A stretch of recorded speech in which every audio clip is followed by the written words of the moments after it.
Hello again and welcome to the video summary for What is a Human. This is week 6. I'm Dr. Chris Fleming, and this week we looked at the human imitation. At the basis of this week's material was the notion of the human as Homo imitans. So as you probably know, we've come up with a whole series of designations throughout history about how to refer to human beings. The most common one, or our biological one, actually, or more technically what's called our binomial classification, is the human is Homo sapiens, right? As opposed to previous incarnations of hominids like Homo erectus and so on. But so Homo sapiens is usually the designation we give ourselves. Now, sapiens means thinker or reason, rational, okay? So the idea of the human as the rational animal. Now, be that as it may, this week we're throwing a different emphasis, and we're looking at the idea of the human as Homo imitans, that is, the human as imitator. Now, that designation, as far as I'm aware, comes from Andrew Meltzoff, who's Professor of Developmental Psychology at the University of Washington. Now, the idea is that the human is fundamentally characterised by our imitative capacities. Now, what does that mean? Well, human beings go through a very long gestation period, right? So that people are pregnant for a comparatively long period of time. And then when the baby is born, the human baby is born, he or she is not able to do much. That is, they're very, very dependent on their carers for not just days or weeks or months, but in fact years. Now, why is that? Well, one of the reasons is human beings don't come out with a whole series of instincts that allow us to operate in our environment. Right? So animals, puppies, when a puppy is born, they obviously need to feed and so on, but pretty soon they're independent. They don't have to be taught a whole series of things. There's not a lot of cultural or social knowledge that mama dog or papa dog passes down to the puppies. So non-human animals largely operate with instinct. Now, I'm simplifying matters greatly here, but I'm trying to give you some kind of notion of why the idea of Homo imitans is important. Now, so how is that different? Given that we don't have instinctual capacities in the same way as animals, that is, after I was born, I didn't just start to speak English by myself. I had to have parents who were around me speaking English, and then I would start to speak English. I didn't learn to just dress myself genetically. I had to be shown how to do that. I had to copy. I didn't know how to, eat properly even. Like, it's an amazing thing to think about, in a sense. But, and so all these behaviours were learned. Now, what allows us to acquire those behaviours? If it's not instinct, well, the idea is that through imitation. Now, Meltzoff believes that it's after, well, at minimum, around at least 96 hours after we are born, we begin to imitate the people in our environment, which is an incredible kind of thing. So, this is how we come to inhabit a culture. This is how we come to be who we are, is through internalization of our environment, the mimicry or imitation of people around us. Now, that doesn't happen consciously. It's not as though as a tiny little baby you say, I'm going to start to imitate my parents now.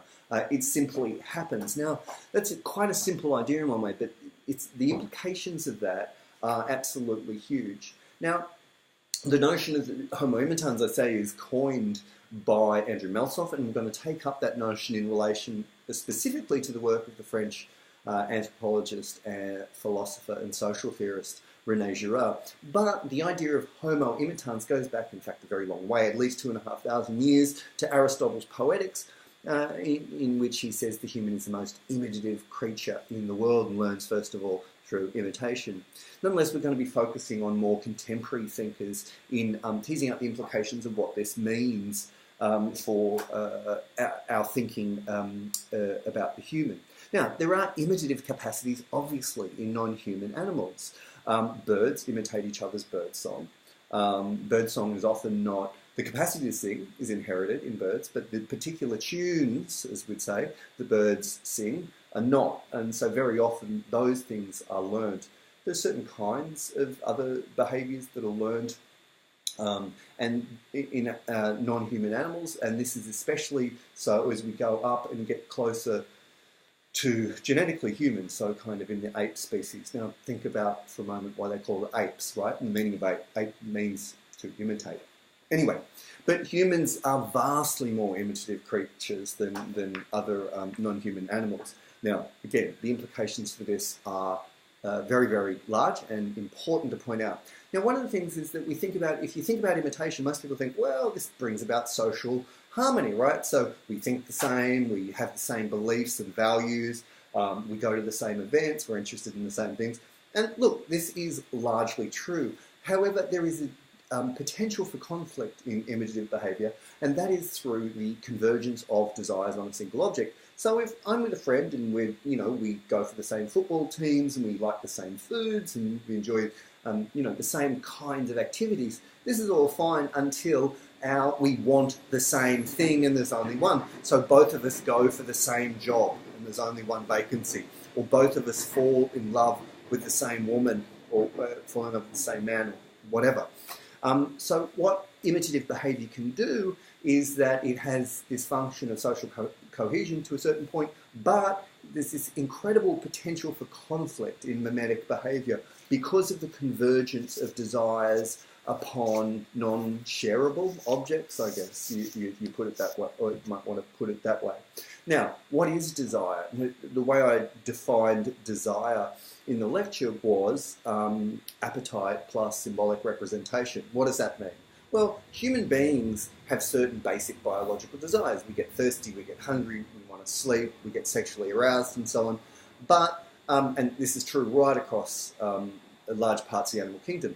However, what happens with humans is that our particular mode of thinking complicates all that. Now, how does it complicate that?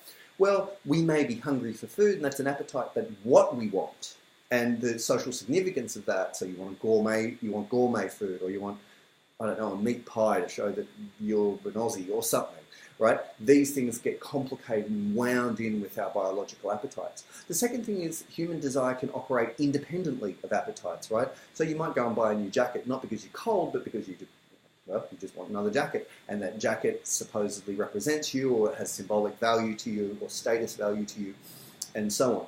And humans copy each other in our desires. And so this is a really, really important thing to note, and that there are two ways in which those imitated desires can be mediated to us, right? So the first is what René Girard calls internally mediated desire. The second is externally mediated desire. Now, internally mediated desire is mimetic desire that can produce conflict. So it's the idea here is that if I am in the same room as someone, in the same space, in the same social group, and we imitate each other, then there is a potential for conflict. We are internal. We're internal to a social space. We're both in that same space. So we can actually get into conflict with each other. Externally mediated desire is mimetic desire that operates where people are not in the same social space. Look, I'll just point at a very simple example. So imagine that your grandfather was a great carpenter and you copy his desire to be a great carpenter. You like good tools and you like to follow certain procedures. Now, you are not going to get into kind of a competition with your grandfather for his hammer or any of these kinds of things. You're not going to be both trying to enter the same competition at the same time or win the same job or whatever. So you are separated historically. So it's mimetic desire. You're imitating your grandfather's desires, but you're not going to get into conflict with him because you're in different social spaces, even different spiritual spaces, different historical locations and so on. But internally mediated desire is that form of mimetic or imitative desire where there's potential for conflict. Now, there's just a few other things I wanted to add to this and a few other notions. One of the links from the previous week was the idea of a double bind. Now, the double bind, as you might remember, is a particular kind of injunction where two things are in conflict with each other. Now, in order to model a desire to someone, I am here saying, let's just say this great pencil, this fantastic, clutch pencil, one of the best in the world. You should really like it. Isn't it wonderful? Yeah, it is good, isn't it? It writes in an amazing way. The lead never breaks, but, you should really want it, but no, you can't have it. I'm sorry, because it's mine. Yeah, want it? No, you can't have it.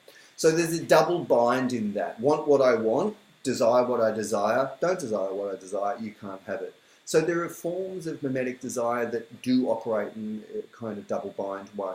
And this is one of the links that we have with last week's material. Now, two more ideas here.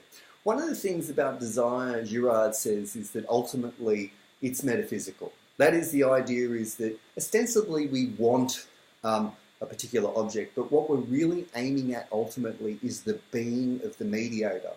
So what does that mean? Well, if you look at contemporary advertising, this is really evident. So no Coke ad in the last 50 years at least has had anybody talking about the product. This is, you know, Coke is a black, nice, sweet, fizzy drink that everyone should enjoy. In fact, what you're shown in the advertisement's got nothing to do with the drink. It's about the people, right? And so what you're wanting, the advertisers are implying, is you want to have the being, the existence of those people, those attractive people with, I don't know, abs and tans and, you know, having a great time. What you're wanting is their actual being. So the product here, what is desired, is really just a way of getting to the mediator's being, their very existence. And this can happen at the individual social level. It doesn't have to be on television. You can imitate the desires of someone in order to somehow participate in their very existence, to be more like them. So this is an important thing to know. The last thing was, we talked about psychopathology, and really this, despite the kind of fancy names, pseudomasochism and pseudosadism, the idea here is pretty simple. One of the pathologies of desire that we can get to is that we want what we can't have. That is, we are always attracted to the obstacle. How do we know what's valuable? Well, the pseudomasochist is going to go for things that block them, because the only valuable things are the things from which I am blocked in getting, right? And so you have the person who only falls in love with married people, or you have, you know, anything that you can't have, that's what you want. Why do you want it? Because you can't have it. And why is that important? Well, but the fact that you're blocked from getting it to the pseudomasochist signifies its value. Now, this is probably, as you guessed, not a great thing. Now, what Girard calls a dialectical reversal of that is the pseudo-sadist, someone who surrounds themselves with pseudo-masochists and treats them like dirt in order to feel, you know, that they have that kind of being, they have their own autonomy, and so on. Now, so this is basically the structure for basically all the main points to this week.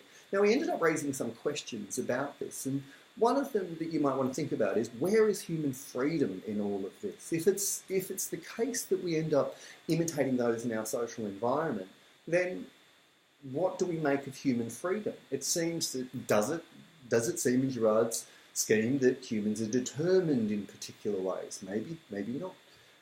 It's something worth thinking about. The second thing you might want to think about is, where does rebellion come in all of this? What about people who say, I'm not going to do what you do, deliberately, right? You might even do the opposite of what someone does. So rather than imitate them, you flip that imitation on its head and you do the opposite. Now, these are things worth thinking about. With respect to the first, maybe the idea here is that we may not be absolutely free in a particular way, but we might be able to be aware of the ways in which our strings are pulled, the ways in which we are determined.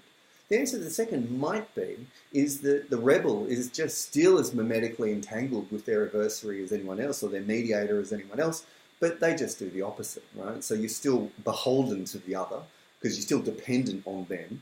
You want to know whether you're going to say yes or no. So you wait for them to say yes so you can say no. So you're still in some way bound to them. Look, there are some really big questions that are going to arise as a result of this. Now, next week, we're going to be looking at conflict. Because one of the things about mimetic behaviour is that, and if it leads to conflict, that certain forms of aggression are mimetic. Mob violence is a really well-known version of these. And there are very specifically human versions of this at the social level that we're going to need to look at and need to understand. In any case, I'm going to leave it there. And thank you for your patience. And I'll see you next week.